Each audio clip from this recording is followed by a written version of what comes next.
Well, good morning. Good morning. This is the Christian Kingdom Bible Study. We are studying the book of 1 Corinthians. We're in chapter 8, and we'll be picking up with verse number 1. I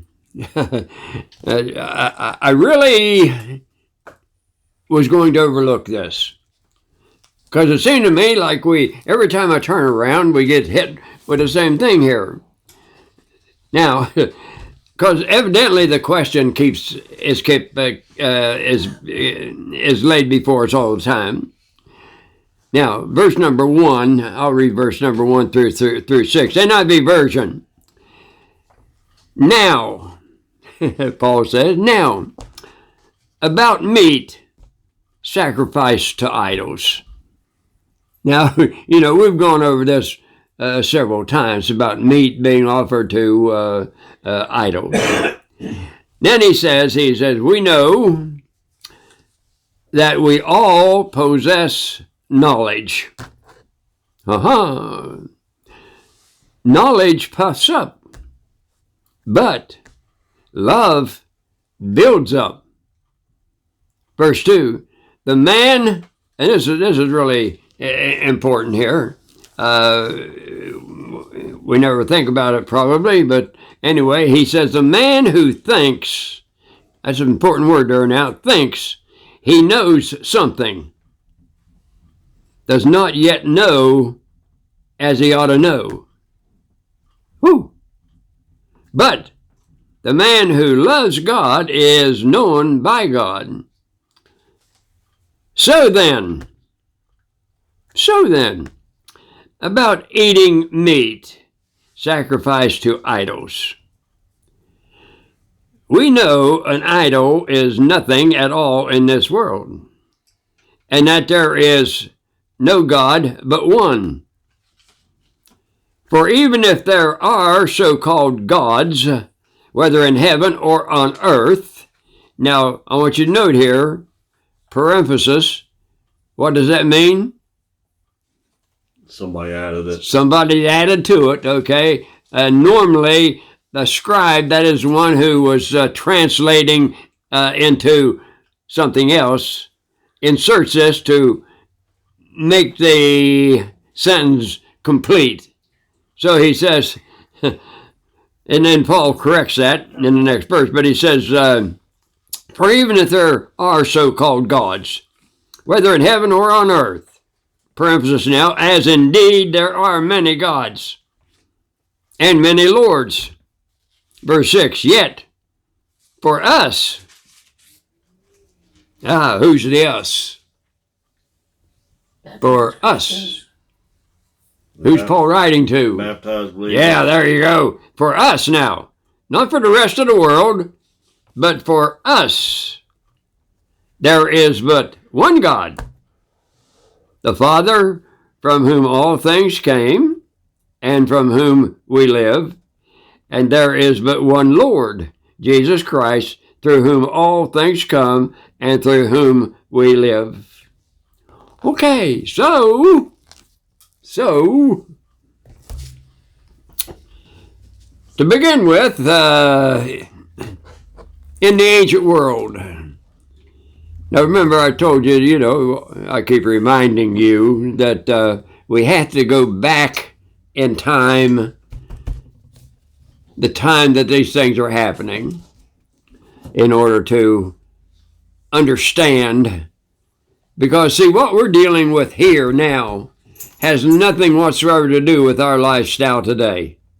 But yet here we are. So there's messages that are underneath here that we had to dig out and benefit from them. So, in the ancient world, Paul's time, there was basically two places to get meat. One was the regular meat market, and this is where the prices were a little bit higher. And then secondly, there was a place, was the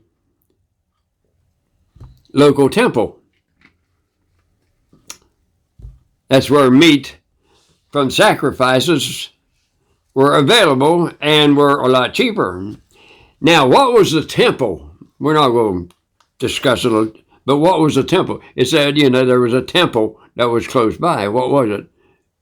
Aphrodite, remember? Yeah, the goddess, etc. So the meat was coming from there into a meat market, black market, you might say, okay? So, now this is where the problem comes in. The strong, the more mature person. Now, who would that be? Look around, you're looking at them. You are the mature. You are the strong person. This is a person who has been a Christian. You're blessed. Not because of me, but you are blessed beyond what you can understand. You have more knowledge than most Christians could even dream of. Now that's important. You are strong. You're not just mature. You are strong. It's hard to fool you because you have information. You have knowledge. You're strong. Now, so this is a person, this is a Christian who has been a Christian for a period of time, for a long period of time. In other words, you're off of the milk.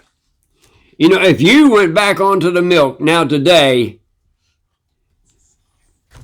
you'd die. It just wouldn't be enough for you. You'd get so bored with it that you would just literally quit. You're off the milk. You're on solid food. Solid food means now that you want something more nourishing every day. You don't want to eat the same food over and over and over and over and over and over and over again. You want new stuff. You want better stuff. You want stronger stuff. You want something that's tasting better. You want something that is, well, beyond the norm. That's how you survive. Now, you may not know it, but deep down inside of you, you long for that. You need it. You have to have it. That's why you're here. That's why you're doing a Bible study. See, Bible study is probably the most unpopular type of study there is, because even in itself it means work. It means work, study. And people don't want to do that. People would rather, just as it is right now today, this is Sunday, throughout well, I'm going to say the world, people are sitting in buildings listening to a preacher. Most of them don't even know what the guy is talking about. They leave. If you asked him what the preacher talks about, they wouldn't have any idea, because they're just sitting there, sticking a ninny bottle in their mouth, waiting to go through, get the time done. That's what they normally have to do. You couldn't do that. So, that being said, idols. What is an idol? Well, let's say, just for example, Dave, just for example. Dave's got a lot of wrenches, does a lot of work. He depends on those. Now, if he didn't know better, he could even possibly take a piece of wood, draw a wrench on there, cut it out, put a little hole in it, and hang it up on the wall. And he would worship that, because he knows that wrench can unloosen tight things. And so before he'd even start, he would pray to that wrench to do its job, to unloosen this nut that I can't get off. Do the work for you. Do the work for me. Do it, do it, do it. That's an idol. Now, you know that thing can't do anything. You made it. That's what an idol is. An idol is something that you make and then turn around and worship it like it was something. Well, at one time, that was you. At one time, that was you. But you have knowledge now. See? So,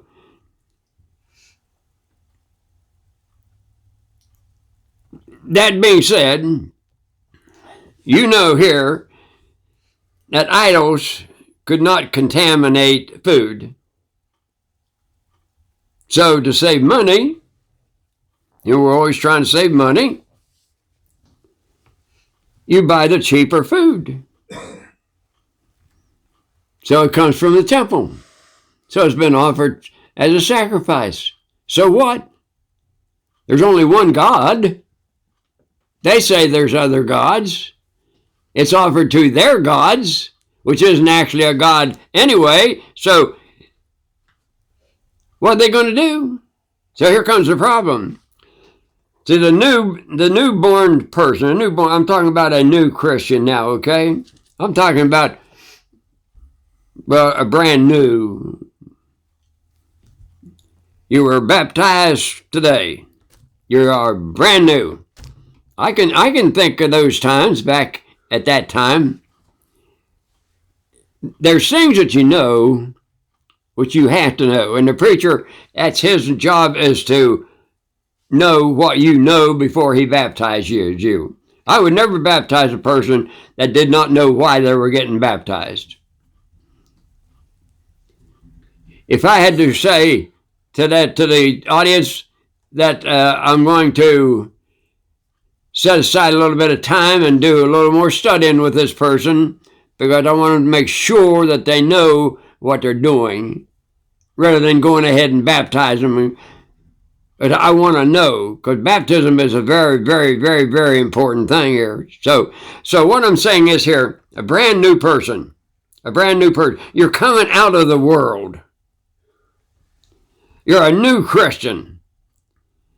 And a new Christian brings with them their old teaching. If you didn't go to a church anywhere before you came to the Church of Christ, you still have teachings. If you went to another church, well, I use that loosely now, a Baptist, Presbyterian, Methodist, Church of God, whoever, there's thousands of them out there. You've been taught stuff. You bring that with you. Now, that's not going to lay idle. The devil knows. And sooner or later, he's going to use that to create a problem. That problem is division. Divide and conquer. Divide and conquer. Now, most of the people at this time, what we're talking about here is that at this time came out of a pagan idolatry type of situation. And they couldn't understand why an older Christian, a person who had been, with Christ for a period of time, would want to have anything to do whatsoever with meat sacrificed to idols. I mean, after all, they should know better. If the preacher was doing what he was supposed to be doing, see, as I've said before, my job is to steadily feed you a diet. Now, sometimes, food, just take it, that way, food, it's a diet, Sometimes you don't particularly like that. Maybe it's something new. Maybe you haven't tried it before. Well, it's the same way with this. Some things you don't like what I tell you. But there's a point for it. Not only am I learning stuff, but you're also learning stuff. So, you're thinking that they've been a Christian for a longer period of time, and so you're looking actually to them for guidance, and to see them doing something that you know is not supposed to be done. You think, well, they should know better. I mean, they're Christians. They've been Christians a long time. They should know better. So, as a general rule, just as a general rule, Remember now, we're going back 2,000 or so years. They were coming out from under the law. They had the freedom, if you would, of the Christian life. They were accustomed to all of the things that were involved with the law. And so their problem mostly was over diets and holy days and etc. But it was kind of the same basic issue. See, here was a potential problem, and that problem was that if the devil got involved, then there would be division in the church. So the leaders, whomever they may have been, which I'm not really sure, maybe Collier, the leaders asked Paul what to do about it. And that's why Paul said, now, about this meat sacrifice thing. So how about meat sacrificed to idols? Now he says, we know that we all possess knowledge. Now what is knowledge? He said we all possess it. What is knowledge? Information, right? Yeah. Knowledge, information. Now you use that. You use that to make decisions with. The devil knows that. He says here, he said, now we all possess knowledge. So in other words, we're not stupid. That may be good knowledge, may not be good knowledge, but we know things. We know at one time 2 and 2 was 4. It means that they knew that an idol was nothing. So if an idol is nothing, it was just a false god that somebody worshipped. They worship it through false teachings. And that still existed in their minds. And it is with, if we bring somebody into the Church of Christ, you can't join the Church of Christ, God adds to. But anyway, you know, somebody, we all have friends, and they go to, sometimes, they go to different churches, so-called churches, and some of them are very, very sincere about it. They're interested in what is being said, and they believe what the preacher tells them, because the preacher is supposed to tell them the truth, right?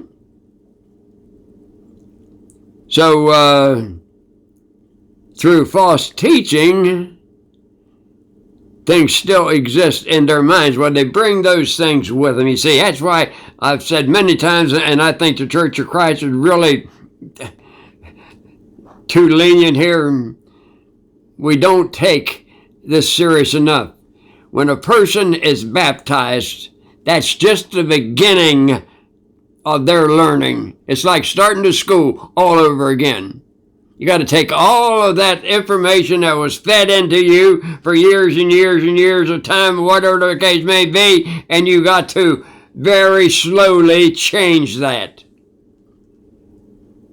They had information, but was it good information? Well, they fed a bunch of lies all their life. Understanding now that decisions that you make today are based on those things that are fed into you years back. So, what should we think? A non-existent God could not contaminate food. Food that was offered on his non-existent altar. So Paul, he says in verse 1, knowledge puffs up. Knowledge puffs up. Love builds up. You know, verse 2, that's kind of interesting. NIV version. The man, that is person now, man, woman, whatever the case may be, the man who thinks he knows something does not yet know as he ought to know.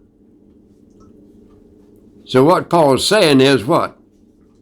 What Paul is saying is knowledge, information, can be a weapon to fight with, or it can be a tool to build with, depending on how it's used. You see, here's a problem. Too many people, a lot of people, they have a know-it-all attitude. They know everything. Mm-hmm.